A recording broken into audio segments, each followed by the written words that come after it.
Ja, meine Damen und Herren, herzlich willkommen zum zweiten Nachmittagsteil unserer Veranstaltung.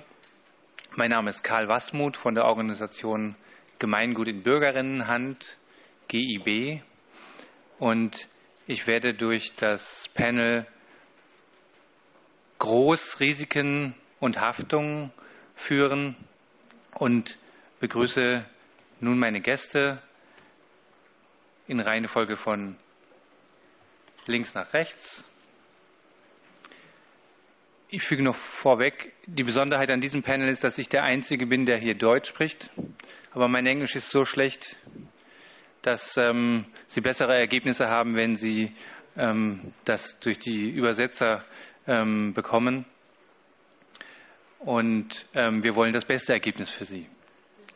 Links von mir begrüße ich Anuradha Munshi, Research Coordinator, Center for Financial Accountability. Ich würde das als Indien, als Rechnungshof und wissenschaftliche Verantwortliche in diesem Bereich bezeichnen. Herzlich willkommen. Rechts von mir sitzt Christina Paul von der Weltbank.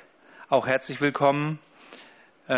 Zuständig für Infrastruktur und dort auch Finanzspezialistin. Rechts von Christina Paul begrüße ich Dexter Whitfield von der European Services Strategy Unit, der aus Großbritannien zu uns gekommen ist, in Irland wohnt und in Großbritannien, ich würde sagen, 30 Jahre zu öffentlich-privaten Partnerschaften gearbeitet hat.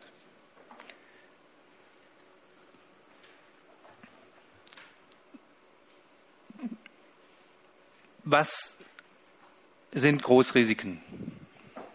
Ich denke, diese Frage sollten wir zu Beginn des Panels behandeln, damit wir uns über den Gegenstand einig sind, den wir hier besprechen. Wir als Gemeingut in BürgerInnenhand arbeiten vor allen Dingen im nationalen Rahmen, selten im internationalen Rahmen. Wir werden aber hier jetzt über den internationalen Rahmen sprechen. Das heißt also, die deutschen Großrisiken, die man so kennt, das sind Kostenexplosionen um das 10-fache bei der Elbphilharmonie in Hamburg oder Leistungsausfälle wie bei Toll Collect, die zum Startzeitpunkt plötzlich bekannt haben, dass sie nicht liefern können und auch weitere 16 Monate das System nicht zum Laufen gebracht haben. Es mag ganz andere geben. Und deswegen lautet meine Frage an alle drei Referentinnen und den Referenten: Was sind in Ihren Augen Großrisiken bei öffentlich-privaten Partnerschaften?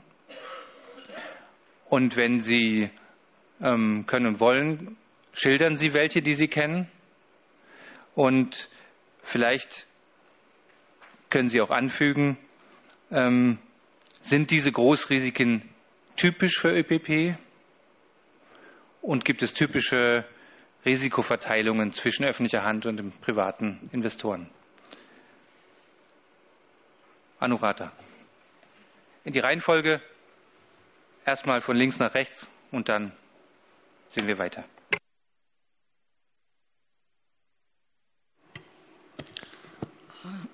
Hello.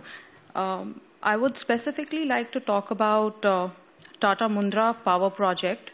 It's an ultra mega power project which is in a coastal state in India, and I would specifically talk about this project as a example of a PPA project in power sector. There are many such projects, and the story is more or less similar to what I'm going to talk about in this particular case. So Tata Mundra is a 4,000 megawatt coal-fired plant located in the port city of Mundra in Gujarat. It's a project, it's a supercritical technology project, the first ever in India. The total cost of the project is 4.2 billion, out of which IFC and ADB are providing 450 million each. Rest of the money is also being provided by the Indian public banks, which is close to 1.5 billion. The electricity that would be generated will be sold to state-owned distribution companies in 5 states in India. And the project uses imported coal from Indonesia and other countries through the Mundra port, where the project is located. Just to talk briefly about the PPP here, the Government of India launched the Power for All by 2012 initiative in 2005. This was an initiative for facilitating development of coal-based ultra-mega power plants, each with a minimum capacity of 4,000 megawatt. These UMPPs were to be implemented through PPPs on a build, own, operate basis. In 2006, CGPL, Coastal Gujarat Power Limited, was incorporated as a special purpose vehicle to implement the Mundra power project. Tata Power Company was declared the successful bidder, and in December 2006. In 2007, Tata Power acquired 100% shareholding of Coastal Gujarat Private Limited, and they also entered a power purchase agreement with the procurers, which were the public sector distribution companies, for a period of 25 years.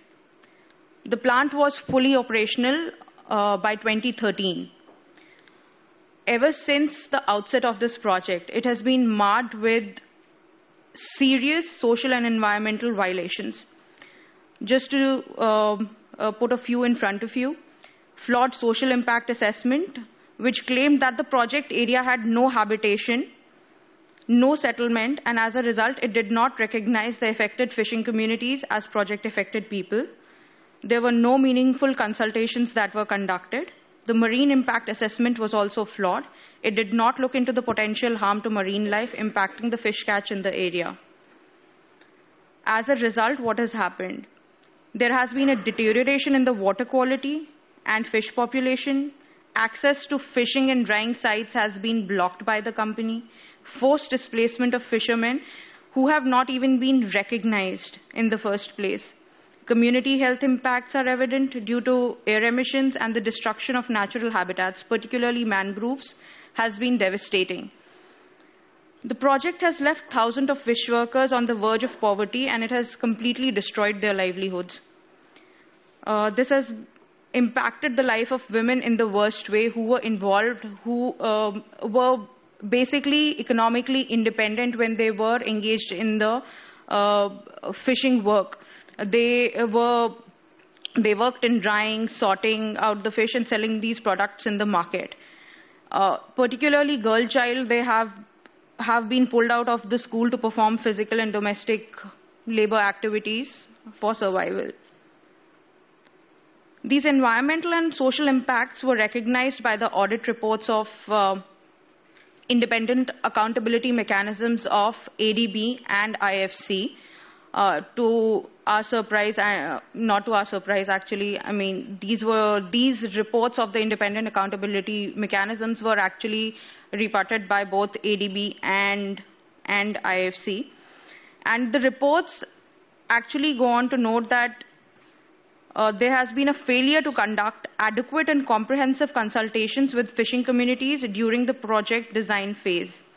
Furthermore, even in their monitoring reports, the independent accountability mechanisms of ADB, they have noted that as late as end of 2017, they have noted that there has been limited progress being made in disclosing information and conducting consultations. This shows that even after years of operation, basic prerequisites like fair public consultations have yet not been met. It's 2013 when the project was operational. Today we are sitting in 2019 and the situation is not different.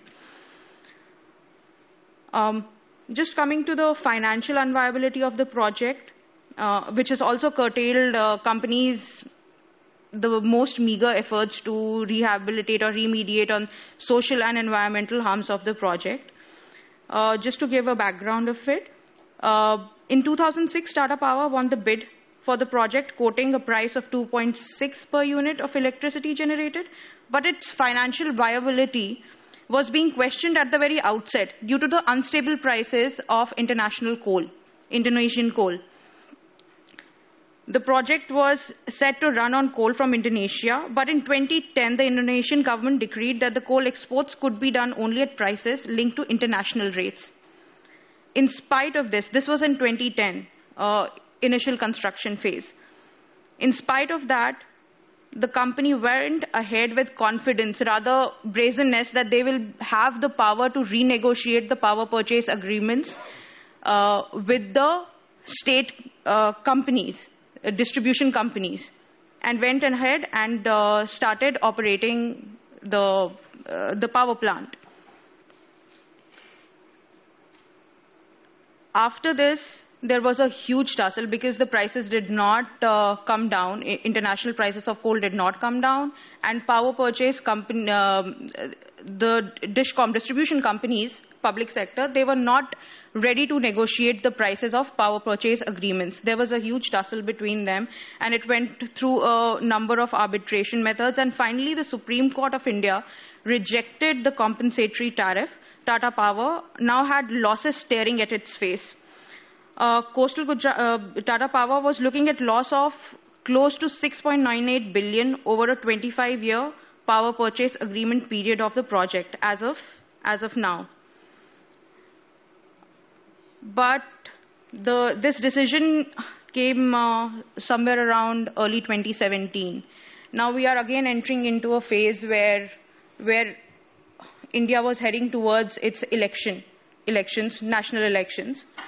And I don't think it's very difficult to understand the linkage between big corporates and the elections coming up. What the government said, felt that they immediately set up a high-powered committee and recommended fuel costs, which recommended that fuel cost pass-through and an option to the companies to extend the power purchase contracts by 10 years. The committee recommended that the way forward surely is for stakeholders, including the project developers, power procurers, and consumers, to make concessions and be open to tariff revision in the normal course.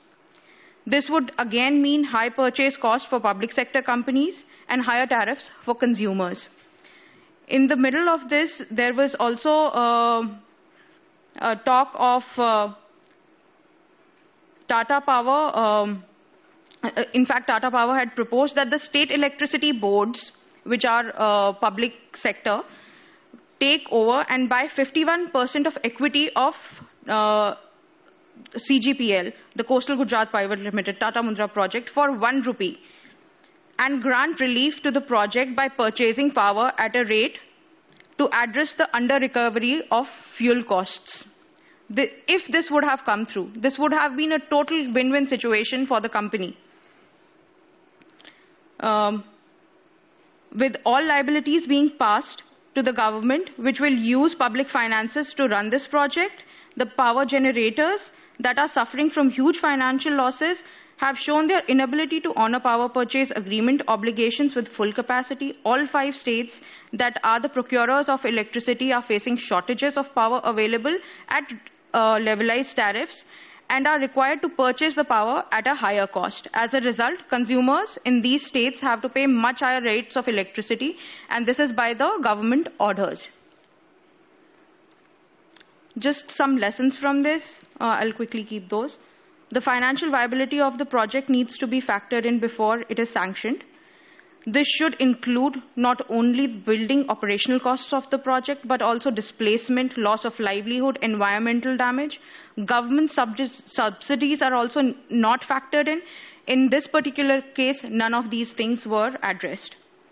This model of PPP, where the role of government is reduced to taking on all liability in case of failure of the projects, must be reevaluated.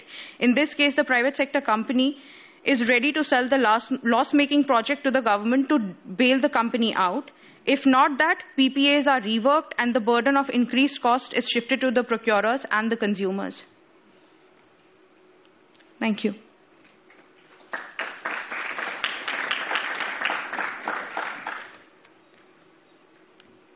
Ja, das war ein Das war ein eindrücklicher Bericht von einem Großvorhaben per PPP, das in mehrerlei Hinsicht gescheitert ist, aber noch nicht völlig abgewickelt. Es sind noch Rechnungen zu bezahlen. Wir haben jetzt noch nicht die vollständige Definition, was Großrisiken sind. Ich werde aber an dieser Frage dranbleiben und bitte immer jeden eine kleine Liste davon abzugeben, was sie oder er sich unter diesen PPP-Großrisiken vorstellt. Aber jetzt bitte ich erstmal Christina Paul von der Weltbank, ihre Sicht auf dieses vorgetragene Projekt und auf PPP-Großrisiken generell uns vorzustellen.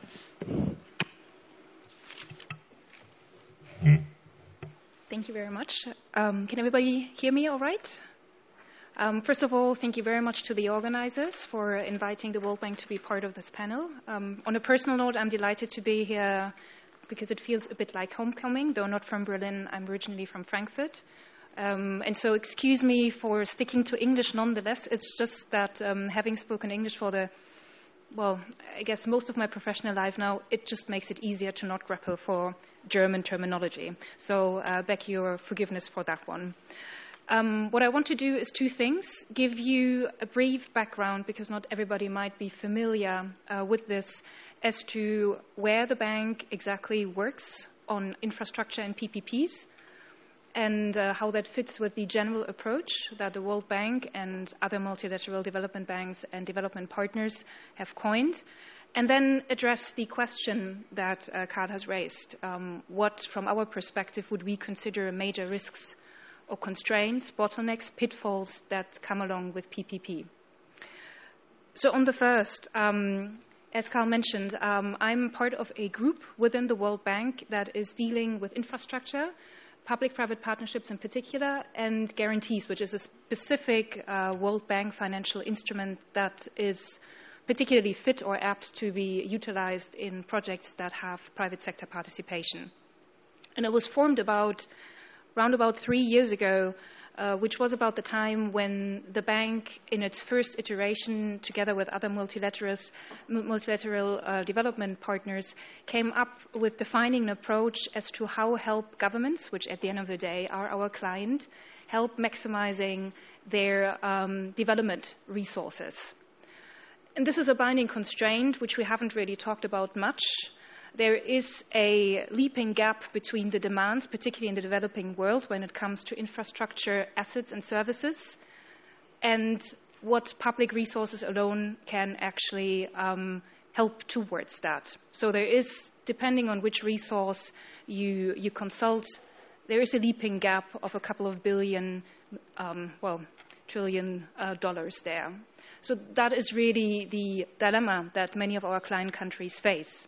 And it is in that respect that the World Bank, with other, again, development partners, wants to come up with a systematic approach as to how we can help governments making decisions here, informed decisions as to whether they want to spend public resources, oftentimes scarce in the area of the world where we're working in, whether with public resources alone or whether it makes, and I emphasize under certain conditions, and we'll get to those, whether it makes sense and whether it's reasonable, whether it's viable, sustainable, and affordable to the particular government and citizens at the end of the day to complement public resources with private sector engagement. And I want to emphasize and stress again, it's only under certain conditions. I know it is very easy to criticize and, basically generalize, saying that the World Bank and others are giving a blanket not excuse, but are giving a blanket promotion to PPPs, which is really not the case. At the end of the day, let's remember that whether to do a project on a public basis or as a PPP is a sovereign decision. And as the World Bank Group, we see it as our role to help governments make the best decisions in that, or informed decisions, I should say, in that respect. So in our view, really, and particularly in my group's view, PPP is just one of the many ways that a project can be delivered. It is certainly, and we heard that, not a silver bullet. What it is really all about, and I think this is where we ought to be spending more time on, is how we actually make sure that some of the pitfalls that we heard about this morning during the morning panels how these pitfalls can be avoided. And we would certainly recognize that there is more of a role to be played by the World Bank Group as a whole, more of a role to be played by other development partners, but quite frankly by civil society as well, and governments who will have to step up to their obligations. So with that in mind, let me maybe quickly turn on a couple of thoughts or notes as to where we see major risks. And I think this will tie in very nicely from what we just heard from my previous, during the previous presentation. We very much see this in the preparatory stages. So not so much during implementation and design of a project, but there are certain decisions which have to be made beforehand.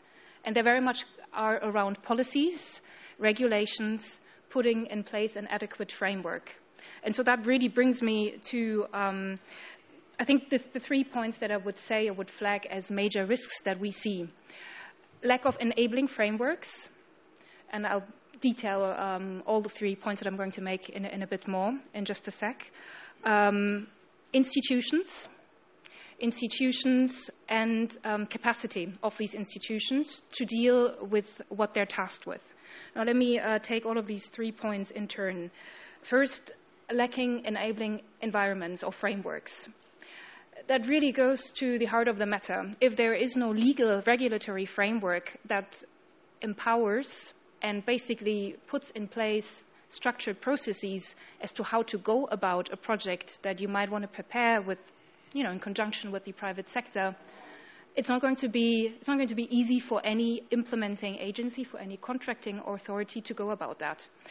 One of the points that I would flag here, just because we heard about it so much during the first panel, is certainly that there needs to be an adequate understanding and at best regulations around the treatment of fiscal commitments and contingent liabilities. And this is actually one of the, I would say these days, major preoccupations of my particular group, is helping governments to understand and put in place adequate regulation so that their respective Ministry of Finance staff does actually know what they're looking at when any given line ministry or municipality approaches them with a project proposal that might involve a private sector developer, without much regard as to whether that will actually put the budget, the national budget, or the respective ministry's budget under dire constraint, because we might be talking about a 20-year contract that is proposed. So that is frameworks. Institutions. I think one of the other major building blocks that we are currently looking at, and again, that goes to the heart of the matter, is not so much on transaction support or coming in when government has already made a decision to implement a project as a PPP. It's before that. We want to make sure that the decisions around these matters are informed ones. And you can't be doing that if you don't have the right institutions in place. PPP, I think we would all agree here, is a very complex subject matter. You will need expertise on various issues. We just heard environmental and social is certainly one of those. Fiscal and financial, another one. Legal, for sure. And on the economic and general macroeconomic components, we heard about during the second panel today. So all of these competencies have to be housed somewhere, and need to be in a, well, what we have seen working best is actually a dedicated agency. Mostly what we have seen works well is within the Ministry of Finance, but oftentimes you won't even have that counterpart. And so any given line ministry, municipality, or other state-owned entity will come up with its proposal and go about implementing that, just because there is no respective approval authority that would look out for the pitfalls and assessments that would need to be in place before. Which is very much linked to my third place, capacity building and training. Yes, you might have an institution that is set up on paper. If you don't have the experienced staff to deal with these matters, it's not going to be worth much.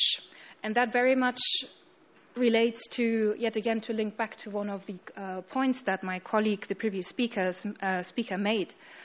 A lot of due diligence will need to be happening upfront for a public-private partnership. It should be happening irrespectively of whether this is a public or a public-private project, but particularly in that respect. It speaks a bit to the fact that mostly what governments will be facing is, in most countries anyway, a private sector that is more experienced in doing these kind of deals, that is also financially more able to hire the expertise and advisors that government should have, but oftentimes does not have. So capacity is really something that matters, and it comes in, as I just said, in many different areas that need to be complemented. So much of the work we're facing on these days is really to sum up here, to face, or rather to tackle these three constraints, is on the technical assistance side, not so much on actually supporting transactions. And indeed, there are many projects that are being advanced for World Bank support that are being declined just because there is no economic, financial, legal, environmental and social basis that would actually fulfill the high standards that ought to be fulfilled. Certainly from a World Bank point of view, but certainly also for the respective client government. So these are the 3 points I would leave you with: major risks, framework, institutions, and capacity. And I'll stop here and hand it over to Dexter.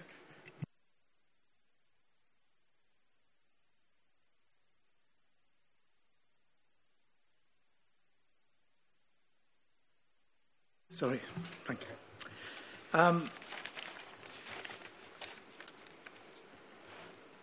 I want to start by talking essentially about the experience in Britain as a developed or possibly lesser nature country in the future,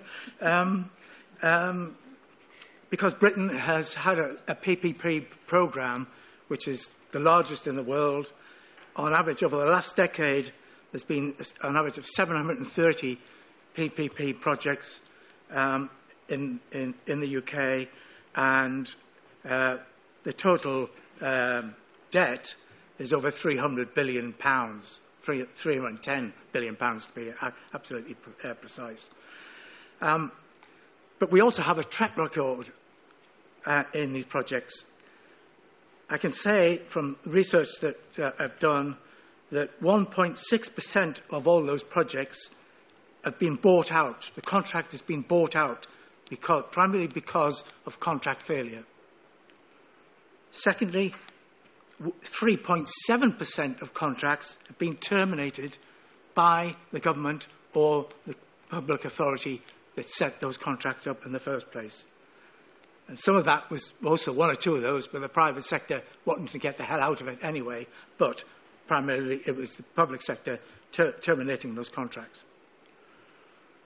In addition to that, there's been 6.2% of contracts which have had major problems, major operational problems, major financial problems. In addition, there's been 3% of contracts where the construction contractor has gone bust, gone bankrupt. And there's been 2.7% of contracts where the government has had to bail out the contracts financially, particularly in the NHS, where large PPP hospitals were being built. The public sector NHS trusts found it really difficult to properly finance those projects. And finally, 75% of all those contracts have had their sale of equity, where there's been a sale of equity in the project company, and that is transferred to offshore infrastructure funds. So what we've seen is a combination of a number of factors which tell a story which is not a very good story. And in a sense, it's those criteria, those events that have actually led to the Conservative government to abolish all forms of PFI, or so they claim they have. But there's a clear statement that they've stopped that. It's also those issues which have led to the Labour Party, who originally in 1997, when they came into power, took up the Tory legislation and were pretty rampant in setting up those PPPs. So that made it incredibly more difficult for the trade unions and community organisations, because if you opposed the PFI, you were opposing a Labour government. So you can imagine that situation was difficult.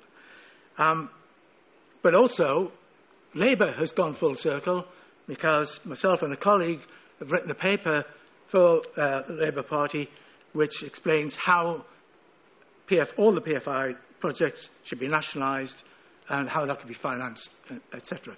So, in a sense, both political parties have come full circle. But my major point about that is that it's not been economic efficiency, because, I mean, nobody knows what economic efficiency is, in my view, in terms of PP projects, because they're so varied and so different size, different structures, different politics, and so on. But what has driven that position in the UK is basically political impact of terminations, of contract failures, and this doesn't even include the outsourcing contracts, the facilities management contracts, which have been terminated as well. I haven't included those in that, and there have been many of those. So it's this combination of buyouts, contract failures, major problems, which has been covered in the media, etc., which has led to that position. It hasn't been, scientific or academic articles or analysis or research which actually says conclusively, it's the money, it's the efficiency and productivity or whatever. So on the basis of that, I want to say a few things about risks. Firstly, I think the importance of risks are basically continuously underestimated. And I think it's absolutely vital that risks are identified at the options appraisal and business case stages of a project. And having been involved in many trade union campaigns to try and stop PFI projects, I've been witness to many situations where those options appraisals are pretty superficial and the risks aren't really fully identified. The financial risks sometimes are, some of the operational risks are selectively identified, but by and large it's a very narrow agenda. And the other important thing about that is that the options appraisal takes place on the basis of a public sector status quo. So under that situation, PFI, which is promising the earth, always wins. And it won every time, everywhere we went. And there was an options appraisal, PFI came out by some magic. Anyway, come back to that a bit later. Secondly, there has to be, as already been mentioned by previous speakers, there has to be a social, economic, cost-benefit analysis combined with an impact assessment which identifies a whole wide range of risks about projects, how they will operate and so on. Thirdly, the operational risks aren't just limited to facility, or shouldn't be limited to facilities management and support services, because increasingly PPPs are covering direct provision of services. I mean, in Britain, we've already got prisons which are whole service contracts. The private sector builds and it operates. The employers, custody, security guards, the whole thing, prison education, prison health services are all run by the private sector. So we've already got whole service contracts. There's four big cities in Britain where the whole highway services are run through PPP projects. For Birmingham, for example, and Sheffield, there's two examples where they're run by everything, science, everything.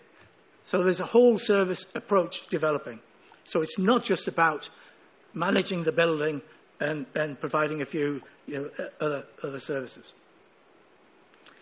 Fourthly, the question of affordability is absolutely critical, because that is important not just from the public sector point of view in terms of the issues I've already mentioned in terms of where there's been not buys, but where the government's had to come in and subsidise it, but also in terms of the end users of the services, whether it's housing rents for tenants, whether it's toll roads or whatever it is.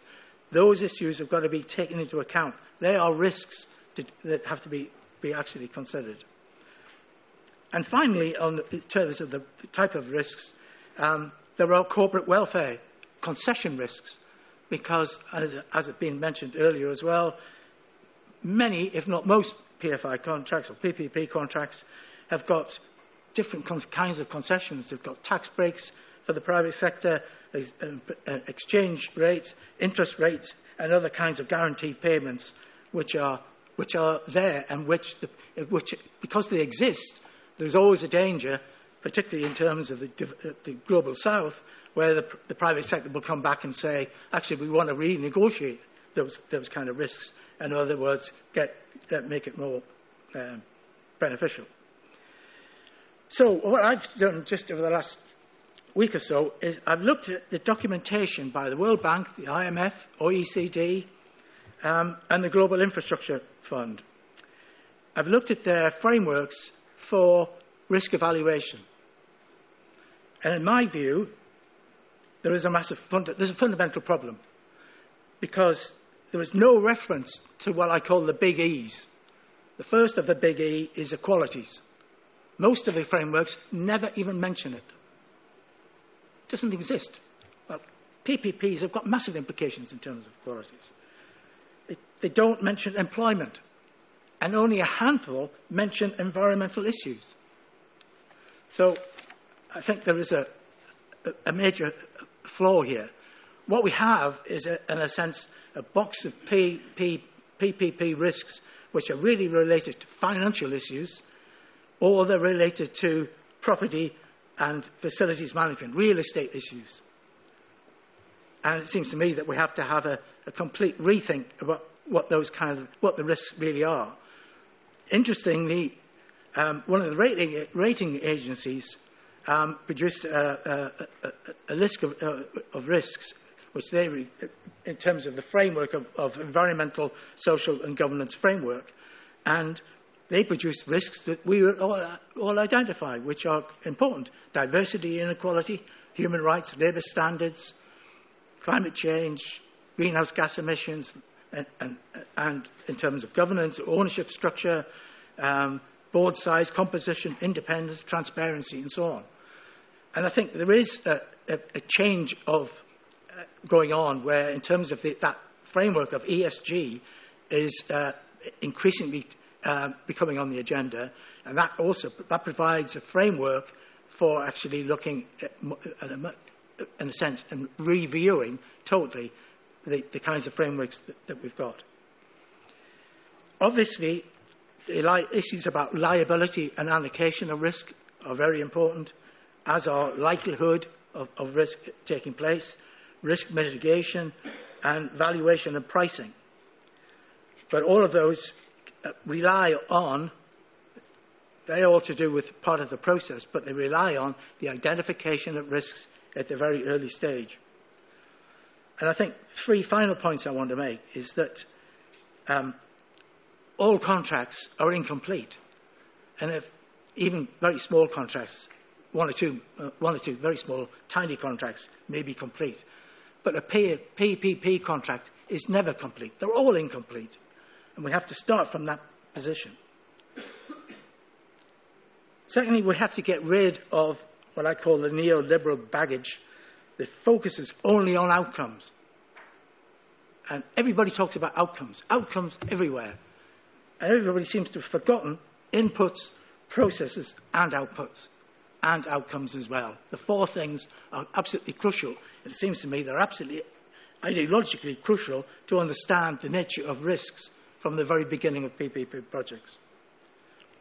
And my final point is that the biggest loss, if you like, has been the loss of public change and improvement. Because everybody, once a PPP gets hold, and there's a political decision to have a PPP, the whole option of actually improving the public sector, as Christina just said about how you build capacity in the public sector, gets totally lost. And in a sense, that has been, as I see it, the major problem. And that is probably one of the largest risks that PPP projects have in terms of, in a sense, stifling that whole process. I'll stop there.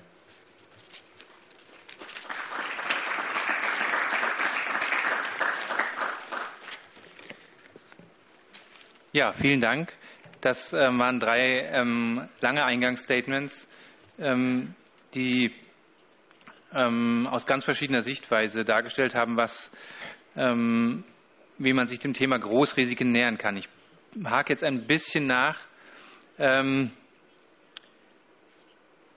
unsere gesamte Veranstaltung in der Struktur zu halten, die wir ihr versuchen zu geben. Wir haben in dem Teil vorher darüber gesprochen, ob man PPPs deswegen macht, weil man damit Geld sparen kann.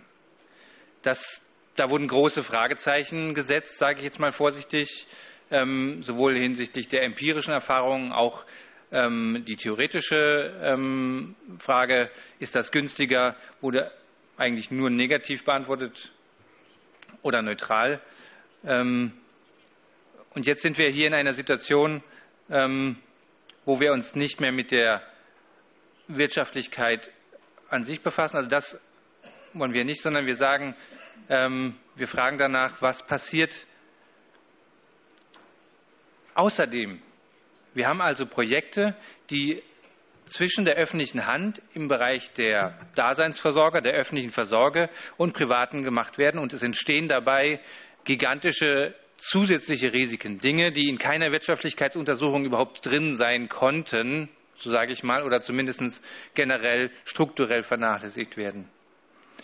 Und die sollten ein zusätzliches Licht werfen auf das, machen wir das, wollen wir das künftig machen oder wollen wir das nicht machen? Ich hoffe, diese Zuspitzung ist gestattet. Das heißt also, wir fragen uns, gute ÖPPs, die meinetwegen eine nicht interessengeleitete Wirtschaftlichkeitsuntersuchung im Vorfeld hatten und der prognostiziert wurde, dass sie positiv ist. Ein solches gutes ÖPP kann trotzdem in ein Großrisiko geraten und fatale Wirkungen entfalten. Also ich greife selbst ein bisschen zur Definitionsgewalt, um Sie etwas zu mehr Antworten in diese Richtung zu provozieren. Ich nenne mal im Bereich der Weltbank. Die Weltbank gibt einen Ratgeber zu öffentlich-privaten Partnerschaften heraus. In diesem Ratgeber werden die Regierungen werden Regierungen zusätzliche Informationen gegeben, wie sie damit umgehen können. Und da wird zum Beispiel eine Gruppe von Großrisiken, die sogenannte höhere Gewalt. Die Liste, ich lese das mal kurz vor, umfasst Naturkatastrophen, Epidemien, Kontaminierungen, also große Umweltrisiken im Boden, Kriege, Bürgerkriege, Terrorismus, Sabotage, Rebellion, Revolution und Aufstände, teilweise auch etwas unspezifische Dinge wie Feuer und Explosionen. In diesem Fall ist bisher die Empfehlung, das ist der letzte Ratgeber, ich weiß, es gibt eine neue Entwicklung, glaube ich, das ist der von bis 2017, die Empfehlung, den Privaten von dieser Sache freizustellen. Unser Panel heißt Risiko und Haftung. Und das heißt automatisch, dass da die öffentliche Hand die Haftung hat. Das sind wirkliche Großrisiken. Und wenn das jetzt oft vorkommt und immer die öffentliche Hand die Haftung übernimmt, welche Großrisiken tragen denn dann die Privaten, um das nur unterm Strich auszugleichen?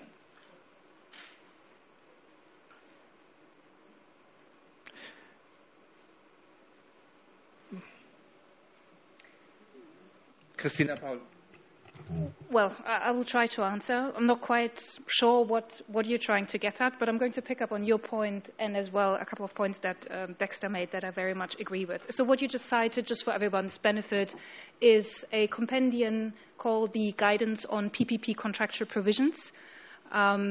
It's supposed to illustrate drafting or considerations, rather, for contracting authorities. And again, with a word of caution here, once a decision to go for a PPP has already been made, so it's not a guidance note to advise governments as to whether or whether not to do a certain project as a PPP.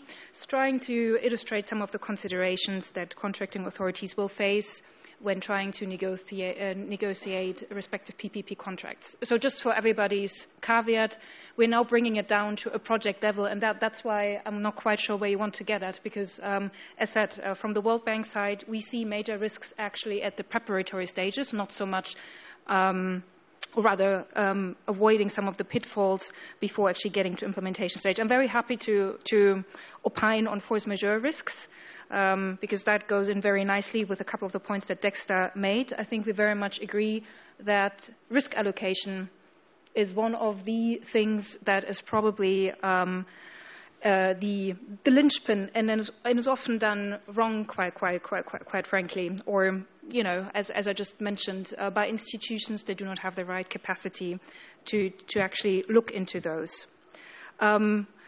I'm not sure whether it will be of much help to discuss force majeure risks in particular, because as I said, that's a very specific contractual risk. We might as well discuss material adverse government action. We could discuss change in law.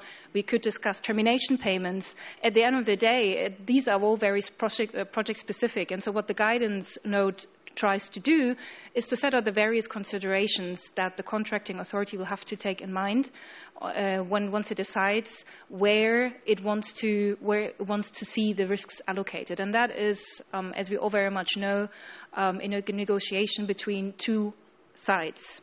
So what the guidance is trying to do is to illustrate practice as it is seen globally. We have developed this piece together with the global law firm of Allen Overy, with the inputs of many of our partners, multilateral organizations like the Asian Development Bank, the African Legal Support Facility, the Inter-American Development Bank, to gather and collect practice as it is seen in PPP contracts currently. And based on that, we are illustrating the considerations and aspects that contracting authorities will need to take into consideration. Vis-à-vis force majeure and a couple of other clauses that you typically find in a PPP contract. So we're not trying to advocate a one-size-fits-all approach, and that's where I want to add a word of caution, because discussing force majeure risks will very much depend on the project specifics. So quite frankly, I do not want to sit here and give a general statement, and that's not what the guidance tries to do. It will very much depend on which country context you find yourself in, whether, for instance, climate change consequences is something that has already become a reality in that particular country.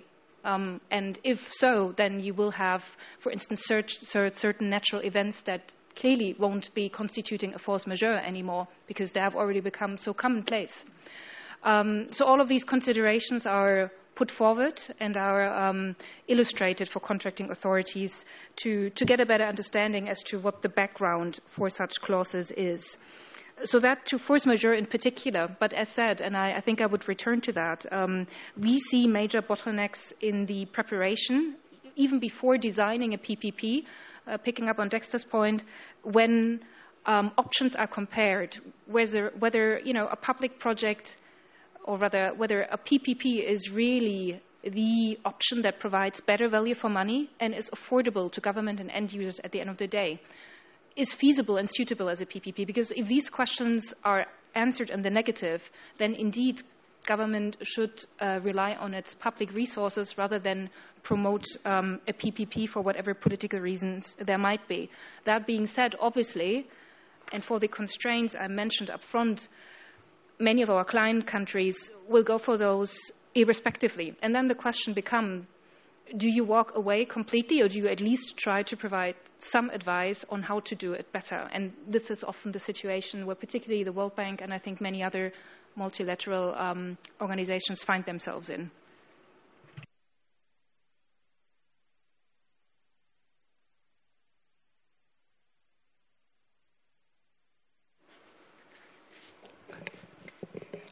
Ja, danke. Die Großrisiken und die Haftung, ich denke, da sind wir in unserer Debatte natürlich in der Situation, dass wir vor allen Dingen schon vorher wissen wollen, macht man das oder macht man das nicht? Auch im großen Maßstab. Soll man das künftig so machen? Oder hat es so massive Einschränkungen, die großen Risiken sind so groß für uns oder dann nicht mehr zu handeln? Das ist ja dann, in solche Risikosektoren geht man da nicht rein. Also Deutschland hat sich entschieden, sehr langsam aus der Atomkraft rauszugehen, weil man da ein Großrisiko sieht. Also man entscheidet sich dann generell. Ich gehe jetzt mal in der umgekehrten Reihenfolge und frage Dexter. Ich habe jetzt deine Zahlen zusammengezählt. Die Prozentsummen kommen auf 17,2% aller Projekte, die entweder gekündigt wurden, große Probleme hatten, bankrott waren oder einen Bailout erlitten haben oder notwendig gemacht haben. Das scheint mir eine große empirische Summe zu sein. Würdest du sagen, dass man vor diesem Hintergrund das gesamte Modell PPP in einem anderen Licht sehen soll? Also ist die Summe dieser einzelnen Zahlen ein Bündel von Risiken, die selbst wieder ein Großrisiko darstellen?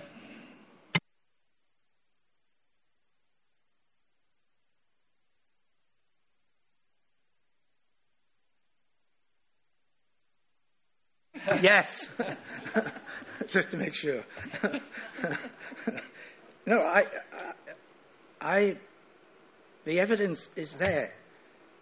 You know, we've been through the process of the public sector and a Labour government, Labour local authorities saying, we haven't got any money, this is what we've got to do.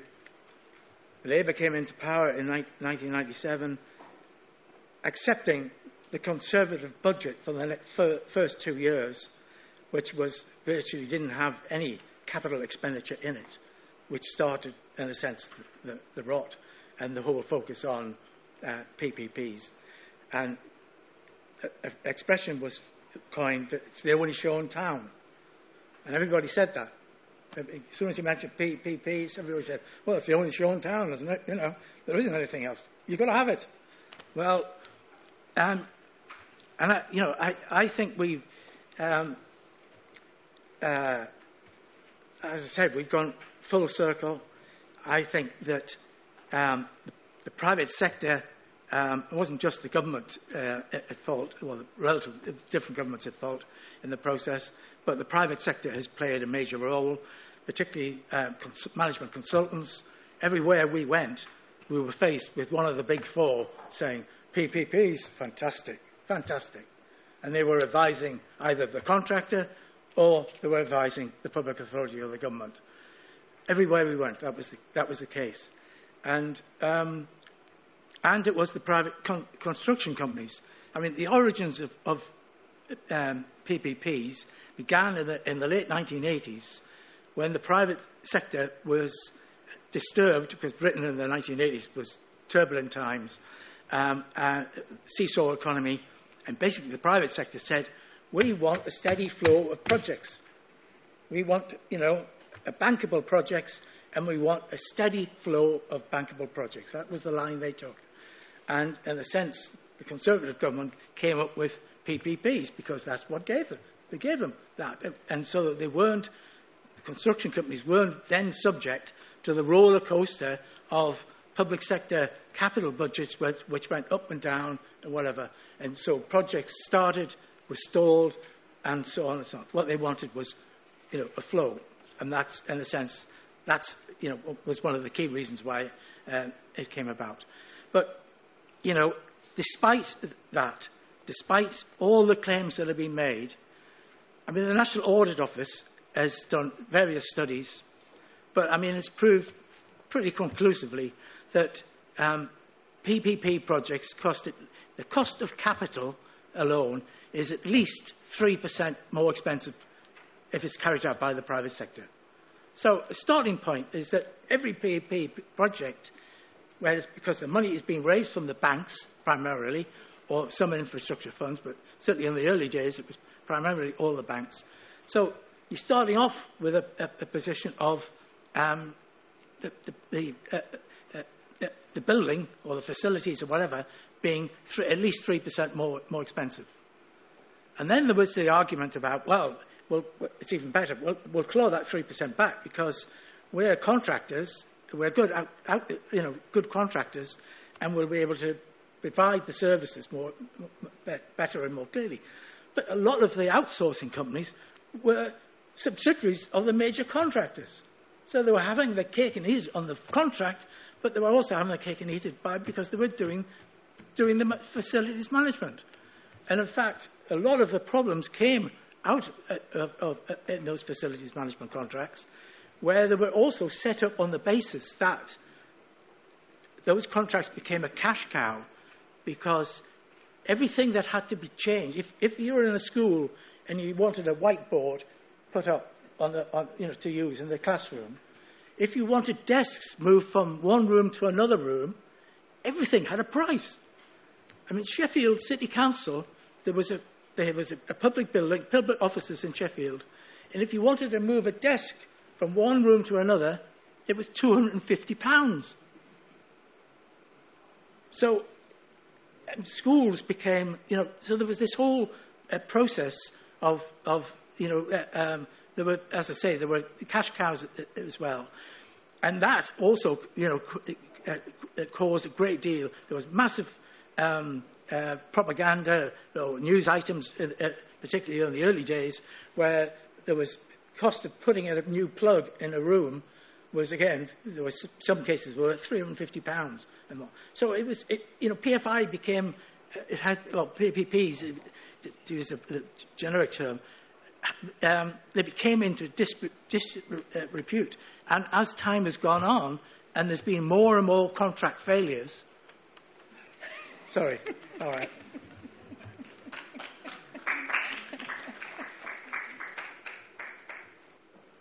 You get my point.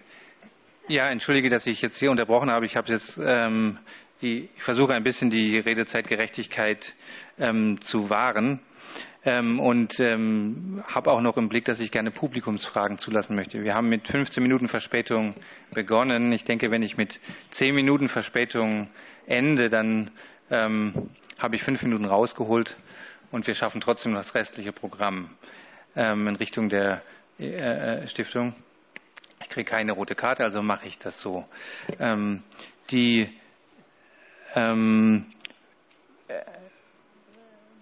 haben gehört zu den Großrisiken, Anuradha, an Sie, das Projekt, das vorgestellt wurde, hatte extreme sozial nachteilige Auswirkungen, extreme Umweltauswirkungen. Wir haben gehört, dass das Versprechen zur Versorgungssicherheit nicht eingehalten wurde und wir hatten eine Kostenexplosion, wobei sich die Verluste weit über die Baukosten hinaus addieren, so habe ich es verstanden. Christina Paul hat gesagt, wir müssen darauf achten, dass wir geeignete Rahmenwerke haben, dass die Institutionen die richtige Eignung haben und dass die Kapazitäten in diesen Institutionen ausreichend sind. Die höhere Gewalt klammern wir aus, das gab es in diesem Fall nicht. Ich denke, das wesentliche Ereignis war, dass eine Preisbindung in dem Vertrag enthalten war zur Abnahme von Kohle, die sich als wirtschaftlich negativ erwiesen hat. Wäre das Projekt oder stimmte das? Waren die Rahmenwerke nicht geeignet? Waren die Institutionen nicht geeignet? Waren die Kapazitäten nicht vorhanden?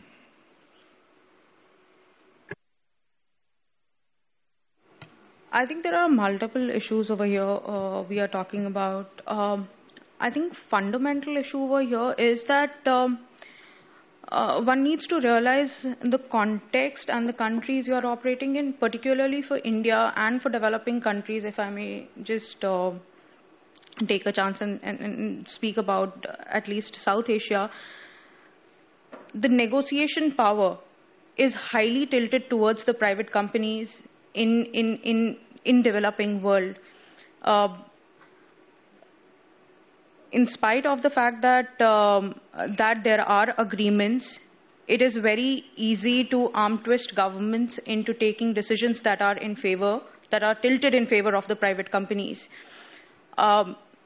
a lot of, when I was actually talking about these, a lot of these are related.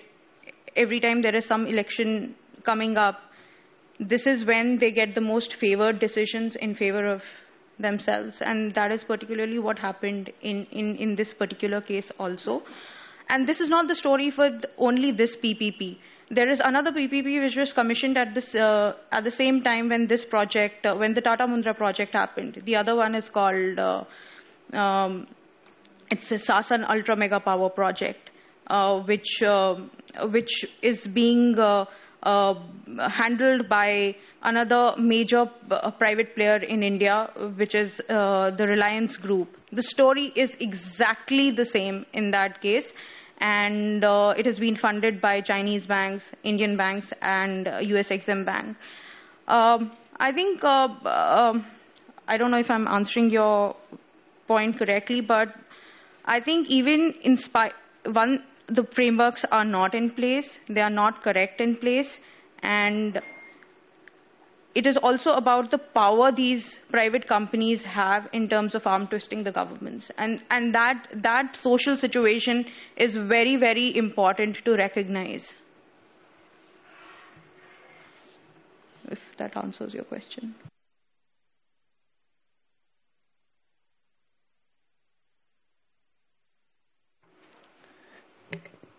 Ja, das würde zu der Frage führen, gibt es, wenn es keine perfekten und vollständigen Verträge gibt, gibt es denn perfekte Rahmenwerke, Institutionen und mit den ausreichenden Kapazitäten, die überhaupt imstande sind, PPP angemessen gegen Großrisiken abzusichern?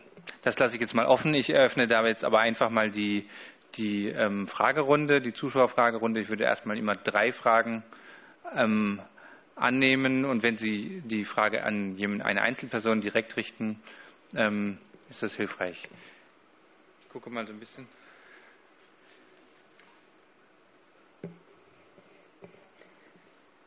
Die Dame mit dem gelben Shirt habe ich, dann einen Herrn mit dem blauen Sakko und eine Dame mit dem schwarzen.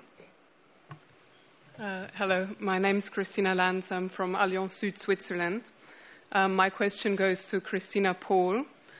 You've mentioned several times that the reason the World Bank is promoting public-private partnerships or generally promoting private sector involvement is because there's scarce public resources.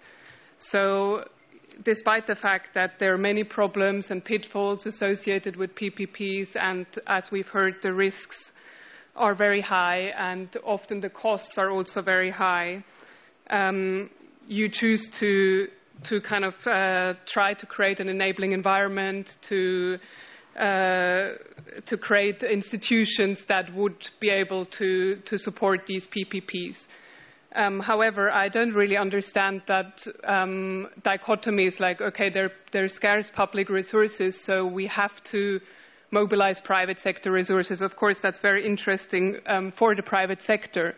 However, what about increasing public resources? I mean, through progressive taxation, through taxing financial transactions, through avoiding tax shifting, through taxing big tech companies. I mean, wouldn't it make more sense to try and advise governments on how to tax companies properly?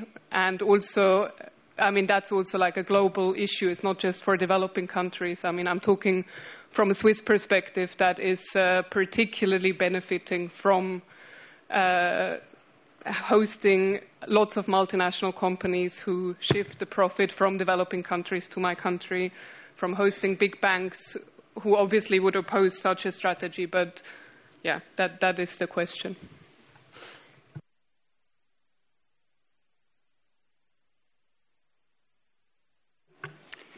Mein Name ist Jörg Haas, ich bin von der Heinrich-Böll-Stiftung. Und das ist vielleicht mehr ein Diskussionsbeitrag als im engeren Sinne eine Frage. Und zwar geht es tatsächlich um die Rolle der Weltbank bei PPPs.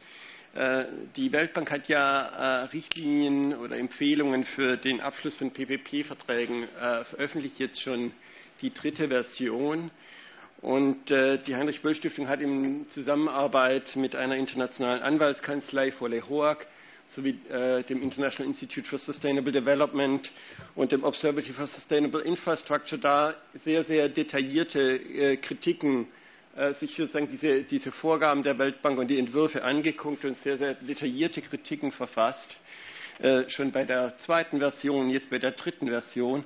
Wir stellen einfach fest, dass die grundsätzlichen Kritiken nicht angenommen werden. Es wurde dort festgestellt, ein fundamental lack of balance, sozusagen, dass die Balance der Risiken eben nicht ausgewogen ist und dass es eben sehr stark zugunsten des privaten Partners und zu Ungunsten des öffentlichen Partners im Vertrag festgehalten wurde. Wer sich diese Kritik im Detail mal anschauen will, muss natürlich ein bisschen in solche rechtlichen Fragen einsteigen, der kann das gerne auf der Webseite Heinrich-Böll-Stiftung Washington, also us.böll.org, und dort einfach PPP suchen. Da finden Sie die entsprechenden Unterlagen im Detail. Aber es ist einfach nicht so, dass die Weltbank hier als neutraler Partner agieren würde. Es gibt hier einfach eine im Detail nachgewiesenen Bias zugunsten der privaten Partner. Und das ist etwas, was uns schon ärgert, nachdem wir hier mehrfach und sehr im Detail diese Kritik vorgebracht haben und die auch in der neuesten Version nicht grundsätzlich adressiert wurde. Es gab einige Fortschritte in der dritten Version gegenüber der zweiten, aber die fundamentale Mangel an Risikobalance ist nach wie vor vorhanden. Die Dame in Schwarz, ganz rechts.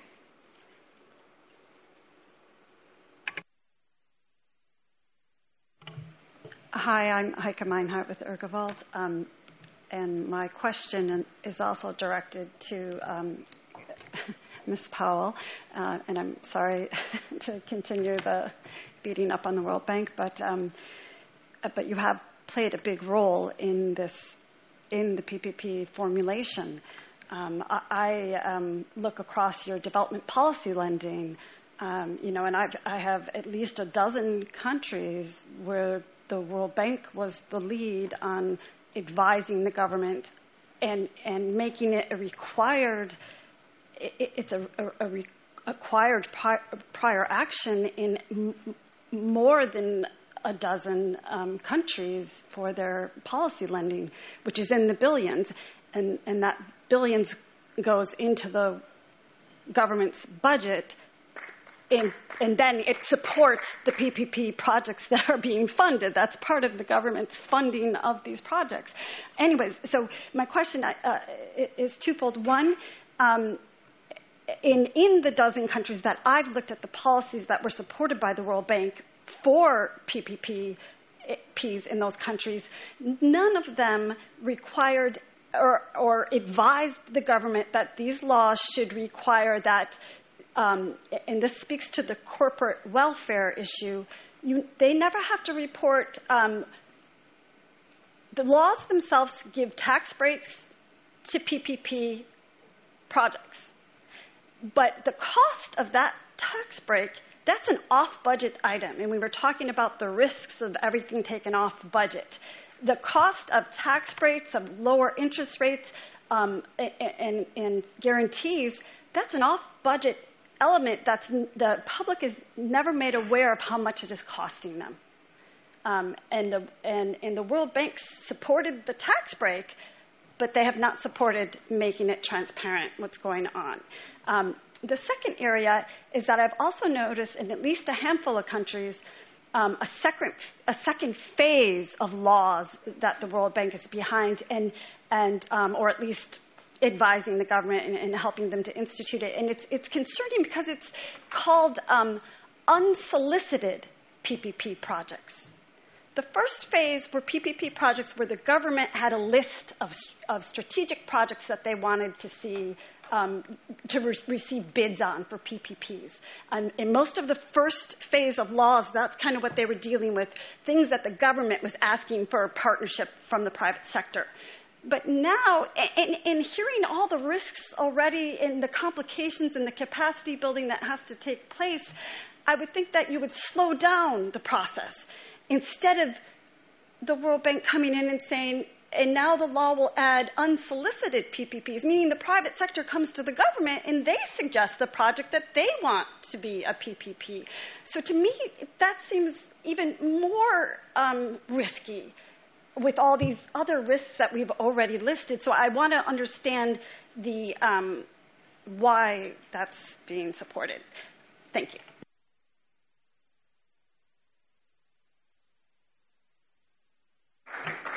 Christina. Well, I was forewarned that there will be a lot of grilling, and so I'm happy to respond to those. First, to the first question that was asked. Again, it's on messaging, and I thought I made myself very clear. At the World Bank, we do not have the position that we're promoting PPPs. And may I remind everyone, and that's where I'm getting a bit tired, it's also being said, oh, the World Bank is. The World Bank is owned by its executive directors, represented by all of the countries. So whatever strategies are being defined, and maximizing financing for development is one of those, that is to help governments, broadly speaking, where they want to allocate public resources and where they might want to look into engaging private sector. That's all part of it. So if you have any, and I know there's a second day that will be tilted towards campaigning, if there is any campaigning to be done, it is with the countries. It is with the countries. The World Bank is an institution that is represented by its 189 shareholders that have all an equal say. But to come back to the question, again, to us, this is not about promoting PPP.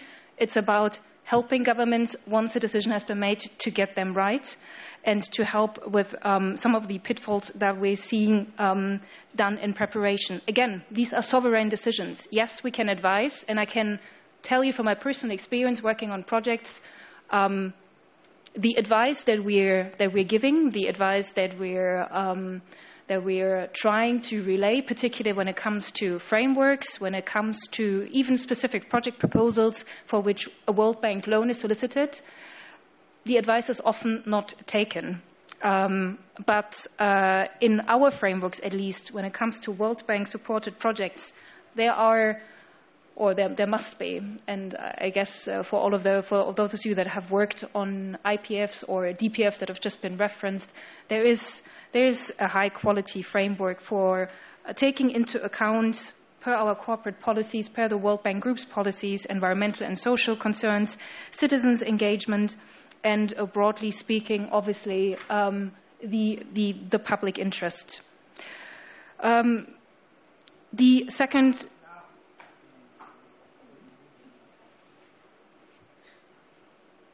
Listen, I'm trying to be constructive here. I would very much hope that we're all here in the spirit of a constructive debate. I'm just here representing the institution, and I would very much like this to remain a friendly conversation. To the gentleman from the Heinrich Böll Foundation, thank you very much for obviously reiterating once more the critique that we have been, obviously been shared with by the Heinrich Böll in DC. It is correct that there are critical points still being raised. We just had another event last Wednesday. I'm sure you might have heard from your colleagues on that. From the World Bank's group side, and again, this is a project in cooperation with other multilateral development banks, we're trying to address, or we had actually hoped to have addressed, most of the concerns raised by that particular civil society stakeholder group. Since you have pointed to your specific critique and where further resources can be found, let me assure you that we had run a multiple-month consultation process on that particular guidance note that we just referred to earlier. And the Heinrich Böll Foundation, like many others, participated in that. But we had over 30 to 40 organizations, private sector entities, and quite frankly, government entities who are the target audience of that guidance note who participated. And the feedback, which you can access on the PPP website of the World Bank Group, has been overwhelmingly positive. So I'd just like you to see that in context. Obviously, we disagree. We do not think that the considerations and that the aspects that we're highlighting for contracting authorities to consider when looking at particular clauses is imbalanced. Just trying to give an adequate and realistic account as to what these authorities might find themselves faced with in negotiations, and what will happen if risks are allocated in a certain way versus another. So that to the guidance note. And then the last point was on the particular, and there maybe I have to clarify, prior actions under DPFs for PPP legislation. Is that what you had referred to? No, the question was more about why, and I've only seen it in a handful of countries, but I'm concerned because I'm afraid it's a trend, given it's already started in a handful, of the unsolicited PPPs.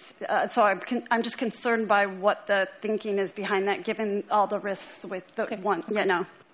So obviously, I don't know which particular countries or projects you're referring to, so happy to speak on that offline if you would like to. But on unsolicited proposals, the World Bank policy is quite clear. I mean, we do not support those. There's actually guidance out on that one, on best practices. Ideally, you would not have them at all, but if you have them, what good practice can be to deal with them, and all of them actually entail that a competitive bidding process should be run even if there is a proponent of an unsolicited proposal. So I'm not quite sure what the prior action then is. If it is regulations on USSP, we won't have to look into the particular framework that has been done before, if there has been a policy decision by that particular country to go for those. Certainly, I said, like, I'm not aware of these projects. I have not worked on those. I will say, though, that generally speaking, ever since my group, it was supposed to be a focal point for PPP and infrastructure, doesn't mean that within the 10,000 and plus staff that we have around and the global practices that are operating on a sector basis, that there are not colleagues doing projects that we do not know of. And there I'm very adamant that is an issue that we have to face and have to tackle internally. Coordination-wise, we are not really where we want to be. And even though there is supposed to be this overall coordination coming from one group, meaning that whenever there is a PPP involved, even if it's just, as you mentioned, a prior action, and it can't be a particular project, but maybe a piece of legislation where we might have provided our inputs, that would need to be filtered through us, and that is still not happening. So it might well be that there were projects done which should have been filtered through us, and would have meant that the guidance that we have broadly out there would have needed to be followed. So it might well be that is one of these points. Full disclosure, that is homework that is still very much up to the World Bank to be done.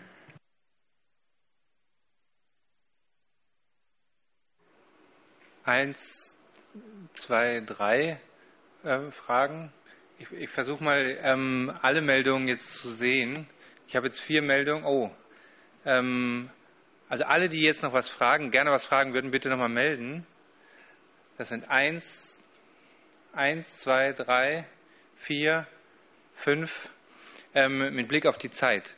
Jetzt habe ich 17:31 Uhr für 5 Fragen. Ich würde vorschlagen, dass in den Fragen keine Extra-Referate enthalten sind und dass dann mit Glück jeder noch 2 Minuten antworten kann. Sind Sie einverstanden? Dann mache ich jetzt alle 5 Fragen im Bündel. Wir müssen uns sehr konzentrieren, damit wir behalten, was gefragt wurde. Ich gehe in der Reihenfolge vor. Bitte nochmal melden, Entschuldigung. Ich gehe jetzt einfach von links nach rechts durch. 1, 2, 3, 4, 5. Ich habe eine Nachfrage zu dem Ratgeber, der schon auch mehr als angesprochen wurde. Ich habe den sehr genau angesehen auch, und mein Problem mit dem ist folgender. Es wird immer gesagt, wenn man irgendwas nicht macht als öffentliche Einrichtung, dann wird das Projekt nicht mehr bankable sein, also nicht mehr finanzierbar. Ich glaube, in der reinen Projektlogik stimmt es wahrscheinlich sogar oft, dass dann die Privaten abspringen würden. Aber es heißt doch Folgendes: Ganz große Kostenrisiken werden letztlich nicht einbezogen, weil man sagt, es wird sonst nicht finanzierbar für die Privaten, die wollen dann nicht mehr mitmachen. Die bleiben eben beim Staat. Das heißt also, er hat gerade die ganz großen Risiken immer weiter bei sich. Und das kann doch aber keine sinnvolle Verteilung sein, weil das heißt, er hat quasi Normalbetrieb, da macht der Private das Geschäft, aber wenn es wirklich kostenträchtig wird, dann muss die öffentliche Hand immer einspringen. Das kann doch keine sinnvolle Verteilung sein.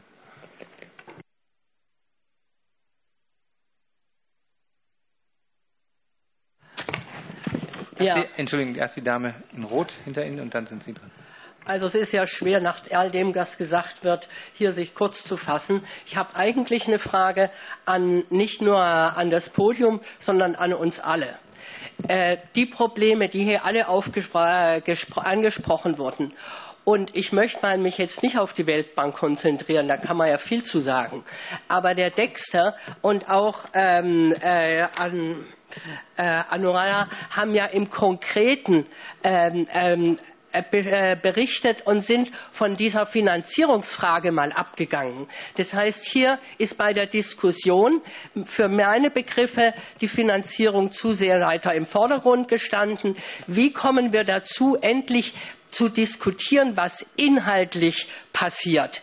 Denn das ist die eigentliche Katastrophe, dass unsere Gemeingüter, da wo wir sie haben, in unseren Ländern, dass sie von privat aufgekauft werden und zu Finanzprodukten umgemünzt werden und das in den Ländern des Südens mit dem Versprechen, eine Infrastruktur aufzubauen, private riesigere Gewinne machen.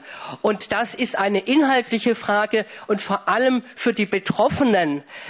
Die Fischer haben wir gehört, das ist für uns im Gesundheitswesen, das ist überall, wo man hinschaut, da wo die Privaten mit drinstecken, wird sozial abgebaut. Und diese Frage hat mir hier heute zu sehr gefehlt und ich würde mir wünschen, dass wir mal weiter diskutieren in einem Rahmen, der diese elementare Umgestaltung unserer Daseinsvorsorge noch mehr in den Vordergrund stellt.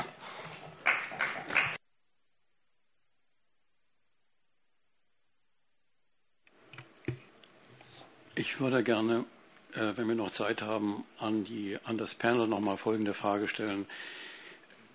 Können Sie sich kurz vorstellen?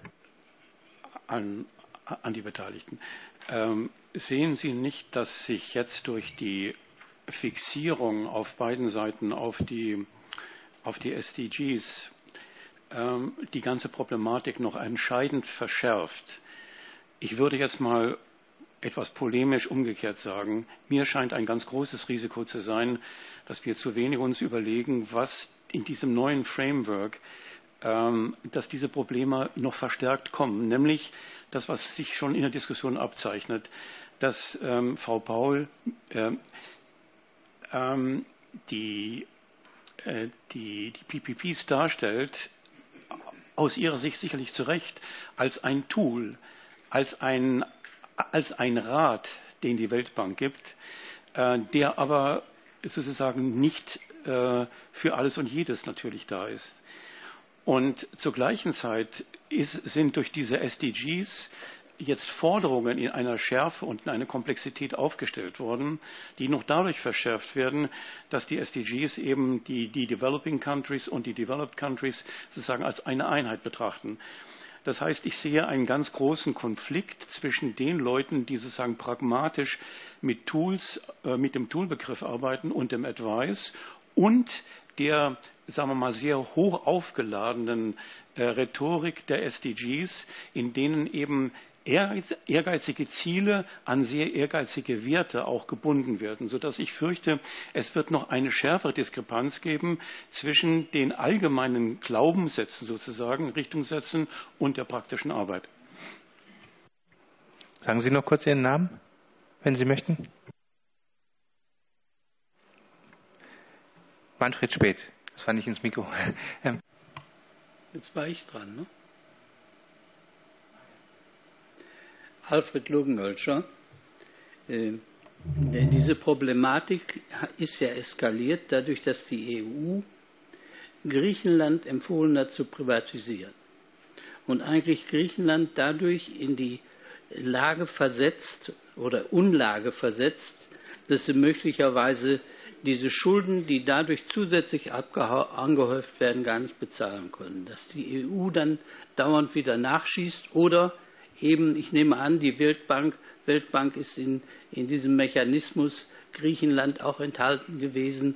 Da ist nicht genügend abgewogen worden, dass ein ganzes Land, obwohl in England ja schon seit 10 Jahren, grassiert das ja bei uns, da generell fast schlechte Erfahrungen gefolgt sind, dass dann trotzdem Griechenland in diese Struktur versetzt wird.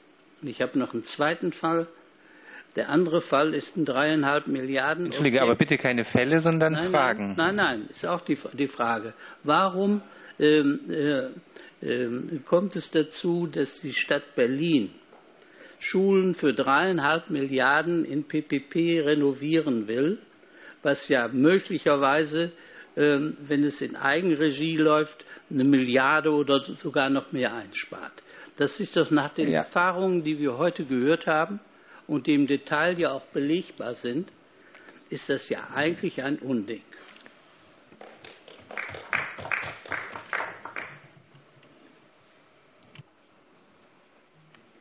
Hello, Lena Christensen from Jubilee, Scotland. My question is for Dexter Whitfield. Could you elaborate on the risks involved in nationalizing PFI or PPP projects? Thank you.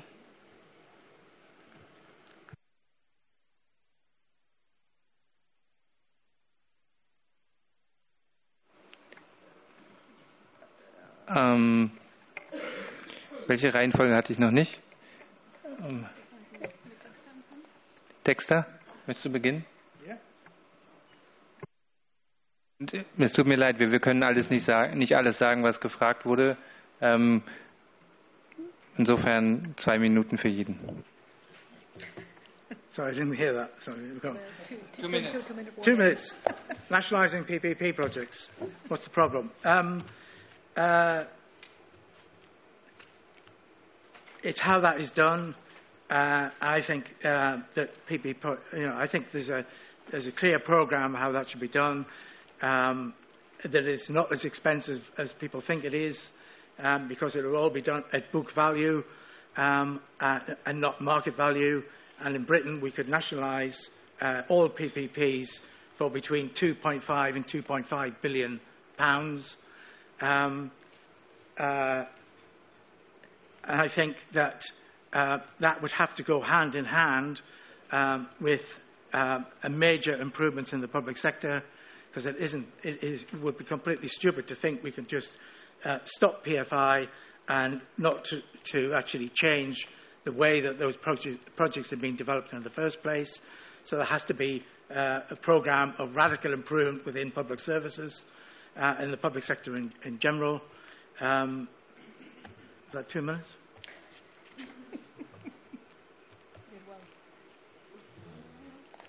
Guys, 30 seconds left. Well done, you. Christina. Yeah, sure. I think I'll respond to the question that was raised once again towards the guidance on PPP contractual provisions.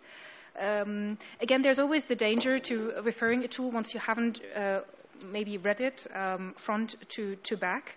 Again, then I will emphasize here for you, maybe you might have overread, that this tool is really meant to be used once a government has made the decision to implement a project as a PPP. Hence, the options appraisal and the business case has been made. The government has decided that this project will be feasible, added value for money, and will be affordable to government. It will also have conducted the assessment of fiscal risk and contingent liabilities. We have different tools, the World Bank and other organizations, that are tackling these other issues. We have, together with the IMF, developed a framework for assessing fiscal risks. There is a framework for disclosure to enhance transparency in PPP projects, which is one of the other major concerns that the World Bank often flags. There is the PPP reference guide that is looking into the bits and pieces of the extensive due diligence that a contracting authority should be doing before it's even thinking about doing a PPP. So these are all complementary in a way, and the PPP guidance is really just looking at the legal drafting and not as to determining whether a PPP is a better option versus a public project.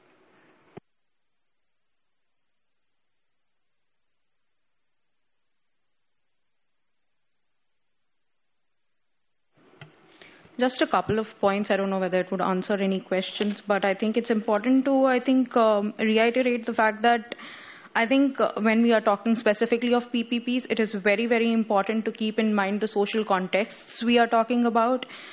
The whole argument of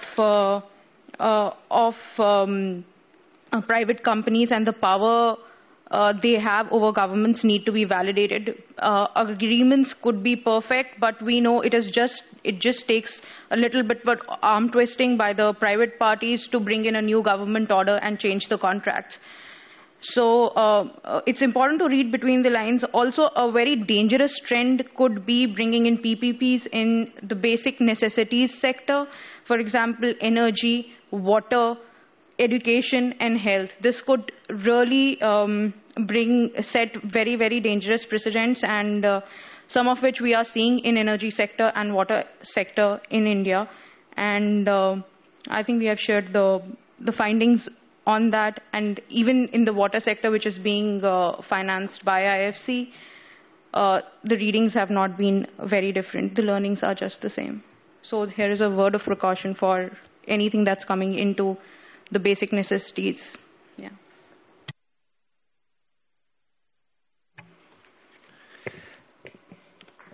Ja, many thanks. Vielen Dank, Anuradha Munshi, vielen Dank, Christina Paul, vielen Dank, Dexter Whitfield für die Diskussion und vielen Dank für die schönen Fragen und für die Konzentration und Aufmerksamkeit bei diesem Panel.